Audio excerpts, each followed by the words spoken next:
Hola, ¿qué tal compañeros? Muy buen día para todos ustedes. Un gusto de saludarlos nuevamente a través de este medio, deseándoles pues que se encuentren de lo mejor y solo lo mejor así sea. Pues hoy vamos a tener la clase que me quedó pendiente del día de ayer. Es la clase que tiene que ver con la materia de introducción a la Biblia. Ayer no me fue posible, pero bueno, pues aquí la estamos ya grabando para todos ustedes. El tema de nuestra clase del día de hoy es la importancia de la Biblia, la importancia de la palabra de Dios.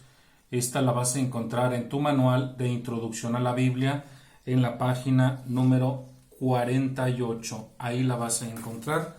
Esta es, podríamos decir que es nuestra última clase de la materia de introducción a la Biblia, para que lo tomes en cuenta. Y bueno, pues vamos a hacer nuestra oración para encomendarnos al Señor, sobre todo pidiéndole todo aquello que nosotros necesitamos. Recuerden que somos indigentes espirituales y necesitamos del Señor pues constantemente. La liturgia de las horas nos propone la siguiente oración en este día de hoy. Rápidamente les comparto la oración para todos ustedes. Decimos en el nombre del Padre, del Hijo y del Espíritu Santo. Amén. Señor Dios, que abres las puertas del reino celestial a los que han renacido por el agua y por el Espíritu Santo, acrecienta en tus hijos la gracia que les has dado para que no se vean privados de tus promesas los que han sido ya purificados de sus culpas. Por Jesucristo nuestro Señor, que vive y reina contigo en la unidad del Espíritu Santo y es Dios por los siglos de los siglos. Amén. En el nombre del Padre, del Hijo y del Espíritu Santo. Amén. Bien. Recordemos pues que el tema de la clase de hoy no está por demás.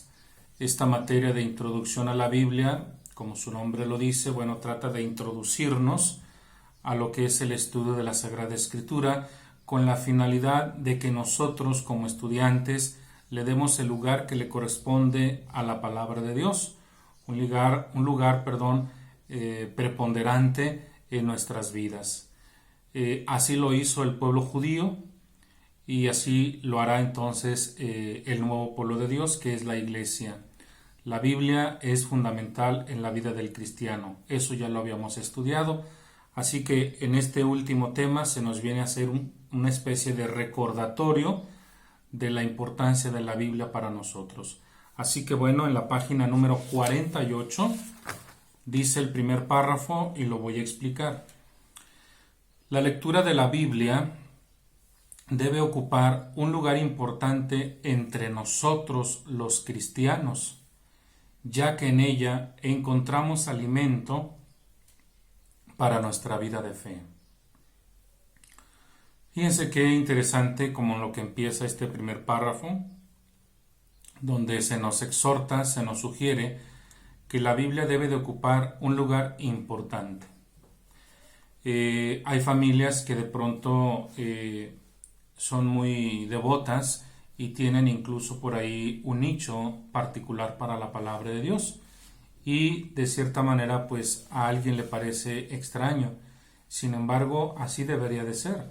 Nosotros como cristianos entendemos y debemos entender que la palabra de Dios para nosotros es como nuestro eje.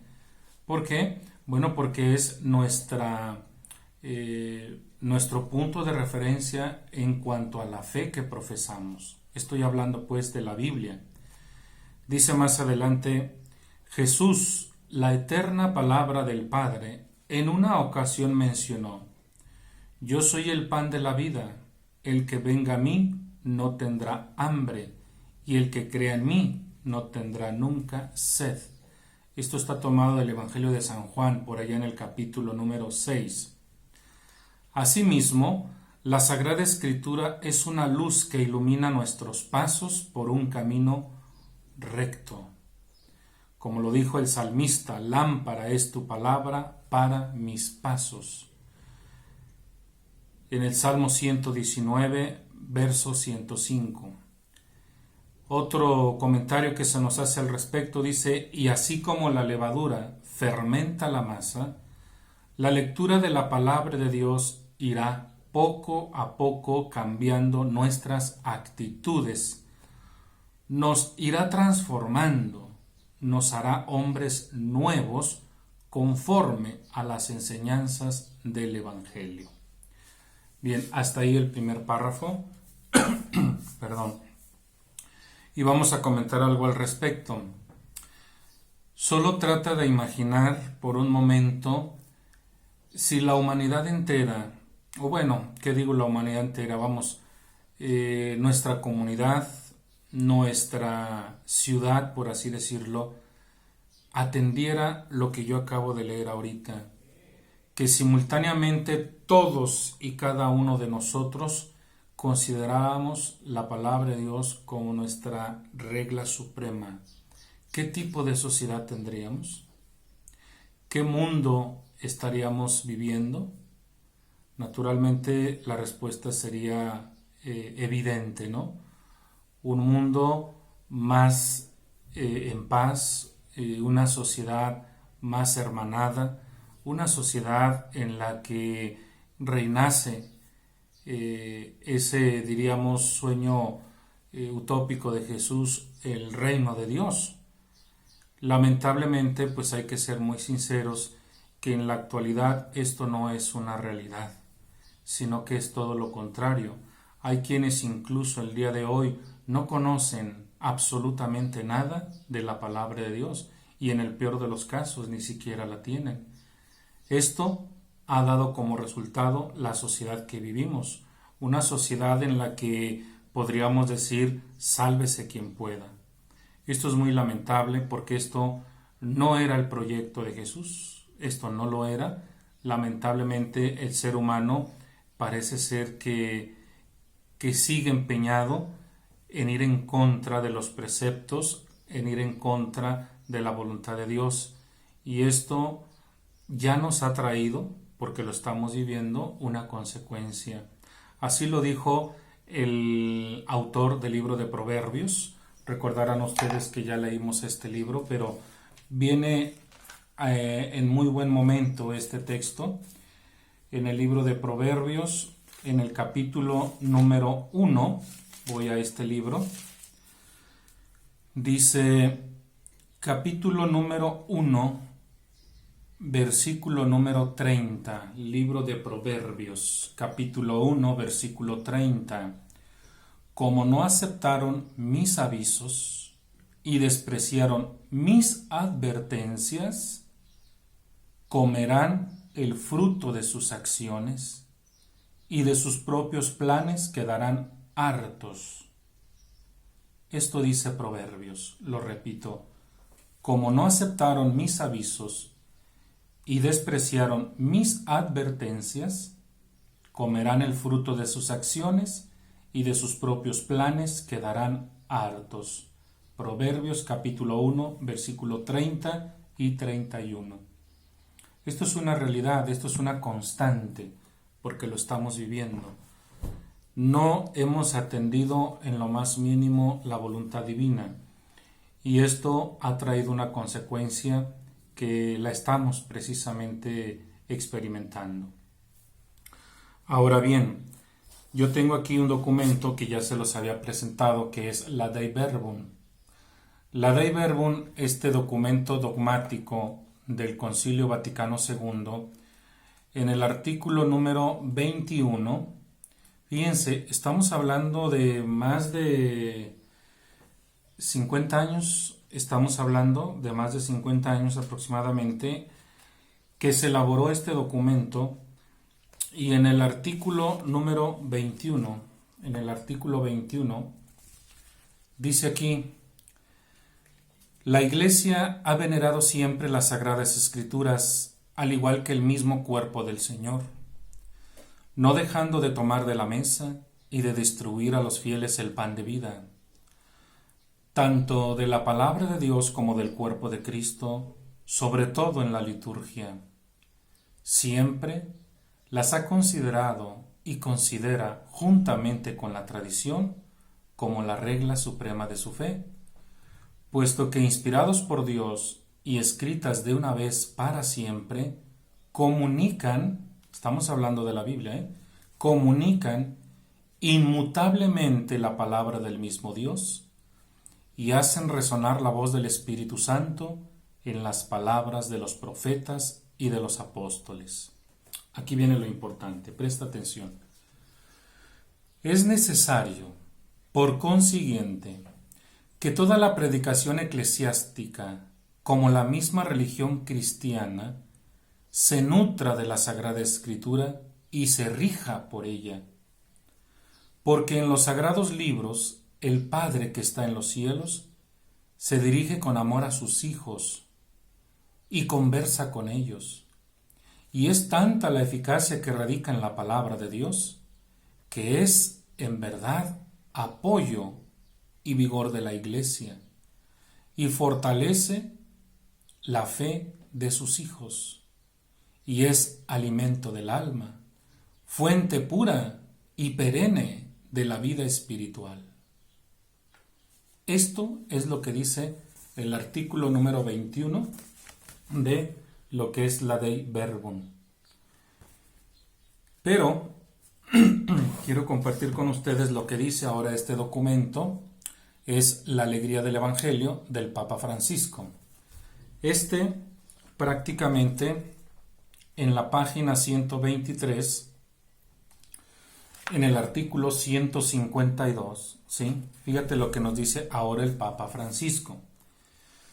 Dice: hay una forma concreta de escuchar lo que el Señor nos quiere decir en su palabra y de dejarnos transformar por el Espíritu. Es lo que llamamos lectio divina. Consiste en la lectura de la palabra de Dios en un momento de oración, para permitirle que nos ilumine y nos renueve. Esta lectura orante de la Biblia no está separada del estudio que realiza el predicador para descubrir el mensaje central del texto. Al contrario, debe partir de allí para tratar de descubrir qué le dice ese mismo mensaje a la propia vida. La lectura espiritual de un texto debe partir de su sentido literal. De otra manera, no fácilmente le hará decir a ese texto lo que le conviene, lo que le sirva para confirmar sus propias decisiones, lo que se adapta a sus propios esquemas mentales. Esto, en definitiva, será utilizar algo sagrado para el propio beneficio y trasladar esa confusión al pueblo de Dios. Nunca hay que olvidar que a veces el mismo Satanás se disfraza de ángel de luz. Dice el artículo 153. En la presencia de Dios, en una lectura reposada del texto, es bueno preguntar, por ejemplo: Señor, ¿qué me dice a mí este texto? ¿Qué quieres cambiar de mi vida con este mensaje? ¿Qué me molesta en este texto? ¿Por qué esto no me interesa? O bien, ¿qué me agrada?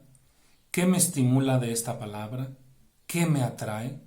¿Por qué me atrae? Bien, hasta ahí el comentario de lo que dice este artículo.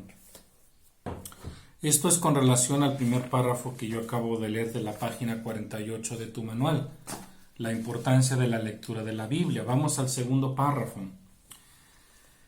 Yo creo que con esto que yo leí, tanto de la Dei Verbum como de la alegría del Evangelio, nos quedó claro que la Biblia, la palabra de Dios, tiene un poder que transforma la vida del hombre. Por eso el segundo párrafo dice: este potencial enorme que tiene la Sagrada Escritura puede en un momento ser nulificado por nuestras actitudes ante ella. Esto es muy importante. A lo largo de mi experiencia yo me he encontrado con personas que, miren, han pasado por el estudio básico de Sagrada Escritura, incluso se han tomado posgrados, incluso han sacado hasta el grado de teología, pero sus vidas siguen siendo las mismas. Porque yo me encuentro con las mismas personas de antes, hurañas, ofuscadas, reacias. Y esto solo tiene una respuesta. ¿Cuál es? Que nunca se dejaron transformar. Porque si bien es cierto, no lo podemos negar, la palabra de Dios, la Biblia, tiene un poder absoluto para transformar, pero siempre y cuando tú te dejes transformar. De lo contrario, tú puedes ostentar un doctorado en teología bíblica y de nada te va a servir. ¿Por qué? Porque no lo has vivenciado, porque no lo has llevado a la práctica, y eso es mucho, pero mucho, muy lamentable. Esto es lo que está diciendo aquí nuestro segundo párrafo. Y continúa. Así, por ejemplo, si no la abrimos y no la leemos, estaremos rechazando la palabra de Dios.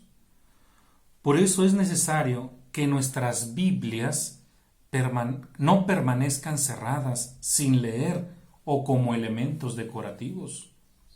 Esto es una llamada de atención, porque muchas personas, pues sí, efectivamente se jactan de que tienen sus Biblias, incluso me han llegado a mostrar Biblias del siglo pasado y lo cual, bueno, pues es una joya literaria, pero ¿de qué sirve?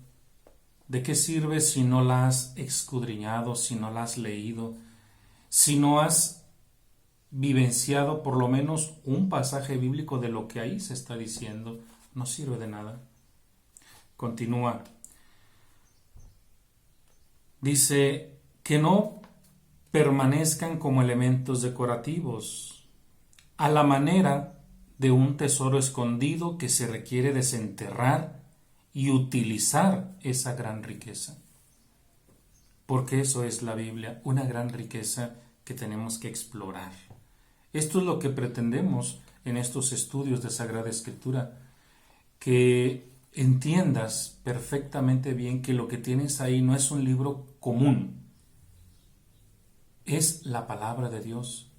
Y que esa palabra de Dios, desde el momento mismo que Él inspiró a los autores sagrados, fue con una finalidad, fue con una intencionalidad. Como lo dijo el profeta Ezequiel, quitarle ese corazón de piedra al ser humano y ponerle un corazón de carne. Un corazón que sea capaz de latir por los demás. Esa fue la finalidad. Y nosotros todo eso lo hemos pasado por alto y eso es muy lamentable. Tal vez se nos termine el tiempo, porque vamos a llegar a lo mejor a algún momento en que vamos a morir. Eso es un hecho indiscutible. Y tristemente nos daremos cuenta que no hemos podido cambiar nada. Perdón. Esto definitivamente va a ser muy triste. ¿Pero por qué?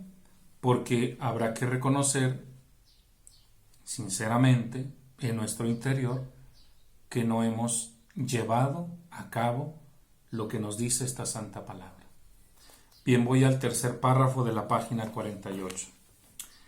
En la misma Biblia encontramos ejemplos de personas y comunidades que leían o escuchaban la palabra de Dios.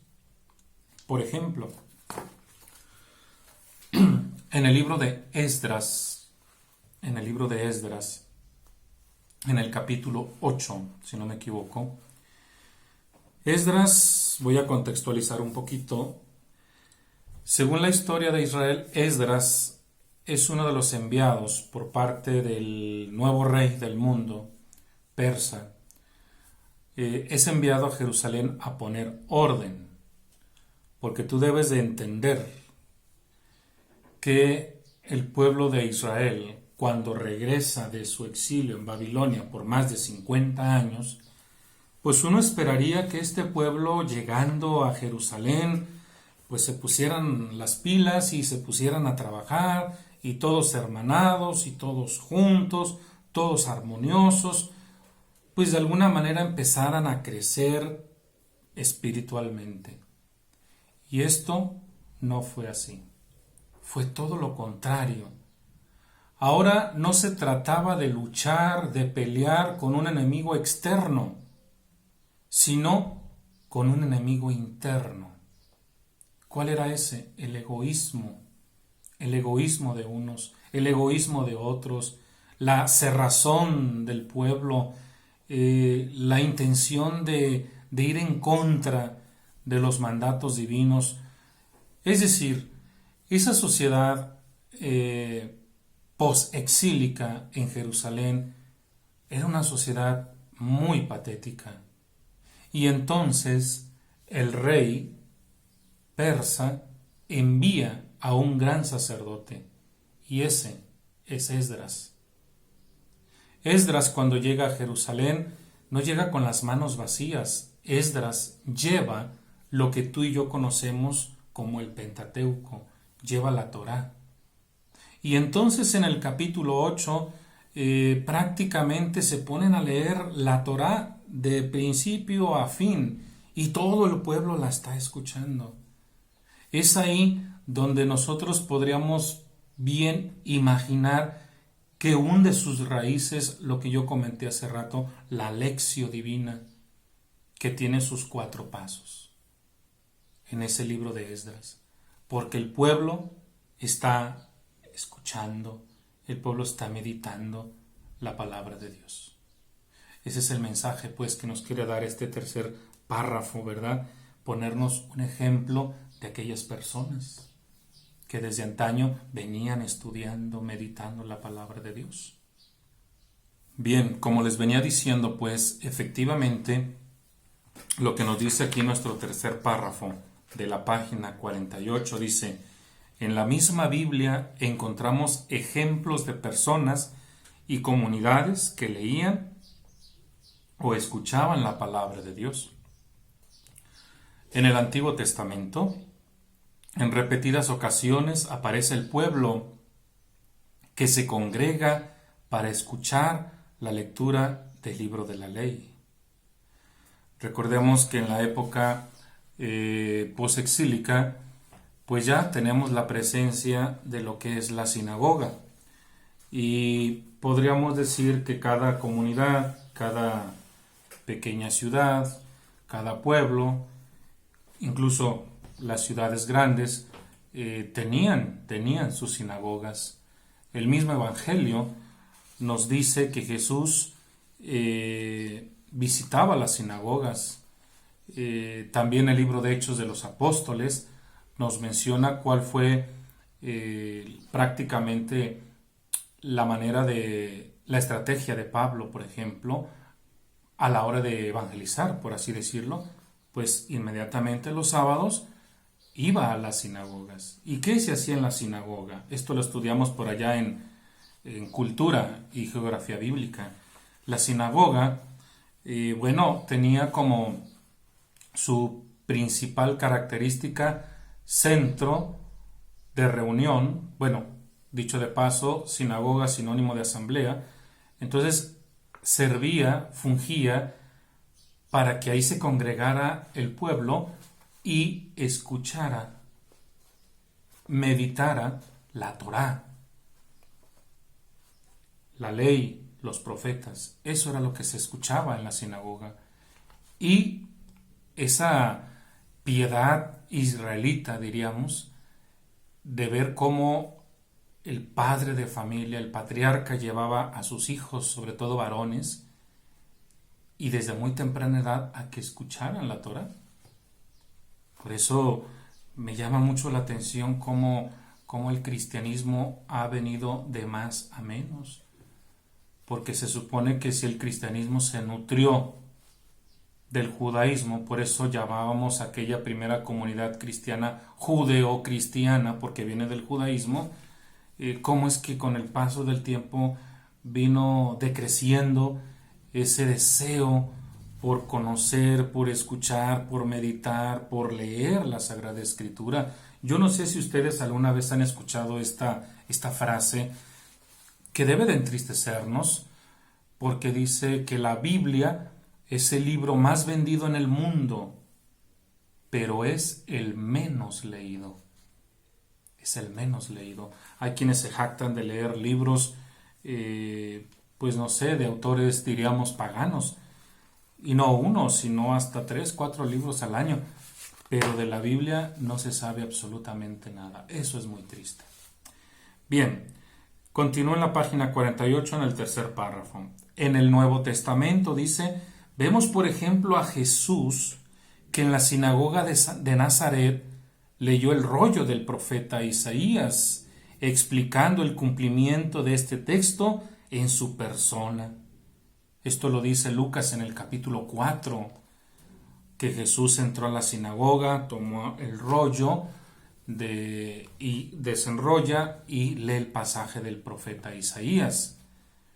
Y bueno, ¿qué tiene que hacer entonces ese lector del rollo del profeta Isaías? Bueno, tiene que explicarlo. Para que más o menos podamos entender esto, después de la lectura vendría la explicación. Así como cuando vamos a la misa, por ejemplo, en la liturgia de la palabra, que después de que proclama el sacerdote el evangelio, cierra el evangeliario y viene la explicación. Eso fue lo que hizo Jesús según el Evangelio de Lucas por allá en el capítulo 4. Después de leer el rollo del profeta Isaías, lo regresa y lo empieza a explicar. ¿Qué nos quiere decir esto? Un dato muy importante, perdón, que esa comunidad judía, sobre todo, era muy piadosa. Era una comunidad que en definitiva, pues no sabían todos leer. Se dice, todavía se discute mucho ese aspecto entre los estudiosos, pero se cree que si acaso el 5% sabía leer y escribir. Otros dicen que no, que realmente la mayoría sabía leer y escribir. Bueno, pero lo que nos queda claro es que ese pueblo judío era muy piadoso y que cada 8 días de manera religiosa asistía a la sinagoga. ¿Para qué? Para escuchar lo que el rabino, en este caso, el maestro, les explicaba ahí en la sinagoga. Y de sábado a sábado estaban meditando todo lo que se había dicho ahí. De tal manera que lo que sí desarrollaron, y muy bien, fue la memoria, porque retenían el mensaje y lo meditaban y lo meditaban. Nosotros lamentablemente vamos a misa el domingo y ya para el lunes ya no nos acordamos de lo que decía la primera lectura, ya no nos acordamos lo que decía el Evangelio. Eso es muy triste, eso es muy lamentable. ¿Por qué? Porque nos dejamos distraer. Por eso es que la palabra de Dios, aunque llevamos la muy buena intención de escucharla, no la retenemos. ¿Por qué? Porque nos distraemos. Por último dice, o también contemplamos a Pablo y sus compañeros que en Antioquía, ya hablamos de esta gran ciudad de Antioquía, entraron en una sinagoga, escucharon la lectura de la ley y los profetas, y luego allí mismo proclamaron el evangelio a los judíos. Bueno, como les había dicho, esa era la técnica de parte de Pablo para cristianizar. Iba a las sinagogas, dejaba que se escuchara pues la lectura de la Torá y los profetas, y luego él entraba para tratar de cristianizar a esos judíos. Ahora voy a la página 49, y voy al primer párrafo. Características de una buena lectura de la Biblia. Esto ya lo habíamos anotado cuando estudiamos por ahí un tema con 3 palabras que de pronto nos parecían extrañas. La palabra eisegesis, exégesis y hermenéutica. Esto ya lo estudiamos. Y cada una de estas palabras griegas tiene un significado. Eisegesis, una introducción. Exégesis, una interpretación. Hermenéutica, una actualización. Así más o menos para que se entienda. Pero cuando veíamos la eisegesis, esta introducción, nos evocaba sobre todo qué actitudes debo de tener frente a la palabra de Dios. Tú te acordarás porque esto ya lo estudiamos. Ya hablábamos de una actitud de escucha, de una actitud de conversión, de una actitud de llevar la problemática también de los demás, etcétera. Esto lo vimos ya. Sin embargo, aquí se nos vuelve a hacer un recordatorio. Por eso dice, características de una buena lectura de la Biblia. Y dice el primer párrafo, no siempre que se lee la Escritura se obtiene el fruto esperado, ya que en ocasiones no la leemos atentamente o la leemos sin entender el sentido del texto, o bien nos olvidamos que Dios por medio de ella nos transmite su palabra. También sucede, y es muy frecuente, que lo leído no sea aplicado a nuestra vida personal y comunitaria. Yo les he recomendado más de una vez, incluso ahorita que estamos en esta llamada cuarentena, ¿verdad?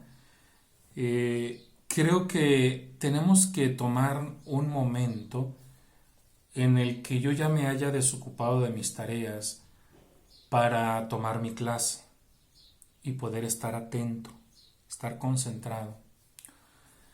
Pero de igual manera es a la hora de hacer mi lectura de la Sagrada Escritura. Yo les he dicho que tenemos que buscar un momento propicio. Por experiencia, como padre de familia, les he dicho que uno busca el momento íntimo. Ya tal vez que la casa, el hogar está en una paz, pues es el momento oportuno. Y crear ahí un momento de recogimiento. Yo les he recomendado incluso encender su cirio pascual, hacer su oración, que es muy importante, reconocernos ante todo como incapacitados para entender la palabra de Dios, pero le pedimos que su Espíritu Santo nos ilumine para comprender. Y a la hora de estar leyendo la Sagrada Escritura, pues abrirnos, por supuesto, para ver qué es lo que nos está diciendo ahí el Señor. Y aquello que me está diciendo lo aplique. Que puede ser muy difícil tal vez, porque imagínate si tengo que pedir perdón. Y tú en tu mundo considerabas que eso no era necesario, pues ahí tienes una oportunidad. La misma palabra de Dios te está invitando a que seas capaz de perdonar. Entonces, cuando nosotros no escuchamos a Dios, cuando nosotros sentimos que la leo pero no la estoy asimilando, no la estoy comprendiendo, pues una de dos, es porque no estás abierto o es porque no quieres entender lo que ahí se está diciendo. Y obvio, no vas a encontrar el fruto que tú buscabas, no lo vas a encontrar. Bien, de todo esto deducimos que para una buena lectura bíblica es indispensable tres. 1. Leerla atenta e inteligentemente. Dice, necesitamos leer bien y repetidas veces el texto seleccionado, servirnos de las introducciones o notas explicativas que tenemos en nuestras Biblias, consultar posteriormente las dudas a personas conocedoras. Es decir, se nos está recomendando, en otras palabras, tener ahí nuestra Biblia, pero también tener a lo mejor un comentario a dicho libro que estoy leyendo, tal vez, o incluso las notas al pie de página, por ejemplo aquí, en esta Biblia, las notas al pie de página, que traen una explicación, sobre todo técnica, no tanto teológica, sobre todo técnica. Pero en su momento también dice aquí consultar a personas conocedoras, que siempre lo hemos dicho. En primer lugar, pues estaría ahí nuestro párroco, nuestro sacerdote en este caso. Inciso B. Leer con fe. Leer con fe. Es muy importante. Es decir, convencidos de que es Dios el que nos habla por medio de ella. Porque si nosotros no creemos esto, ya estamos fritos. No va a pasar absolutamente nada. Inciso C. Leerla actualizadamente, aplicando y relacionando lo leído a nuestra situación personal y social. ¿Qué quiere decir esto? Muy sencillo. Si yo estoy leyendo el Evangelio de Marcos o el Evangelio de Mateo o el Evangelio de Lucas, se suele decir, bueno, pues ¿qué nos está diciendo hoy el Evangelio de Mateo? Pues la mera verdad, siendo sinceros, a nosotros no nos está diciendo nada porque nosotros no somos o no fuimos sus destinatarios. El autor del Evangelio de Mateo en este caso tiene bien ubicados a sus destinatarios, no somos nosotros. Ah, caray, entonces ¿qué vamos a hacer? Nota importante. De lo que Mateo escribió a sus destinatarios, ¿qué puedo yo extraer para mí? Espero que se entienda. O sea, es que Mateo, cuando escribió su evangelio, nunca lo hizo pensando en la comunidad cristiana católica de tal lugar, ¿no? Él lo hizo y todos los autores sagrados lo hicieron para sus contemporáneos. Nosotros, cuando leemos el texto, tenemos que extraer, de ahí la exégesis, extraer, y de ahí la hermenéutica, actualizar el texto para mi presente. Por ejemplo, si en el Evangelio de Mateo yo estoy entendiendo que lo que les quiso decir a sus destinatarios es que fueran misericordiosos y compasivos, ¿en qué medida esos mismos principios, esas mismas virtudes son buenas para mí? Y si son buenas al 100%, aplícalas. Aplícalas. De eso es lo que nos está diciendo aquí. Leer actualizadamente, aplicando y relacionando lo leído a nuestra situación personal y social, porque no somos islas, vivimos en una sociedad, somos parte de un pueblo, somos parte de una iglesia. Bien, paso en la misma página 49, ahora voy al inciso A. Formas de lectura de la Biblia. Lectura personal, dice. En un primer momento conviene leer el Nuevo Testamento, entre paréntesis, dejando de lado el libro del Apocalipsis, ya que lo que es más comprensible para nosotros y lo que nos ayuda a entender mejor los pasajes del Antiguo Testamento. Es decir, estas recomendaciones que yo estoy leyendo aquí en el inciso A son recomendaciones pensando en aquellas personas que jamás se han acercado a un estudio de Sagrada Escritura.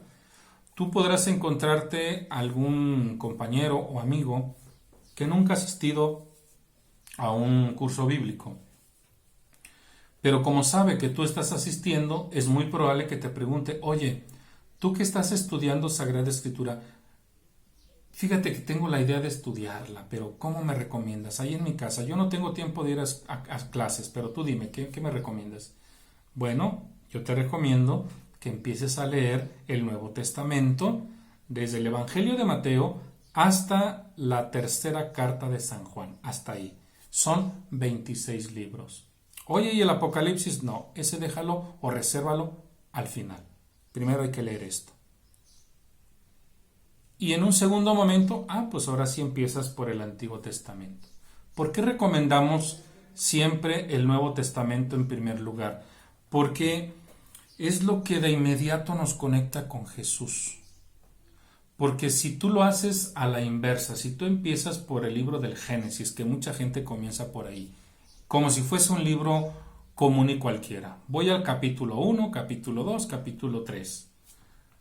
Cuando tú haces esto y empiezas a leer tu Biblia empezando por el Génesis, no vas a llegar ni al capítulo 7º, 8º, cuando ya no entendiste nada.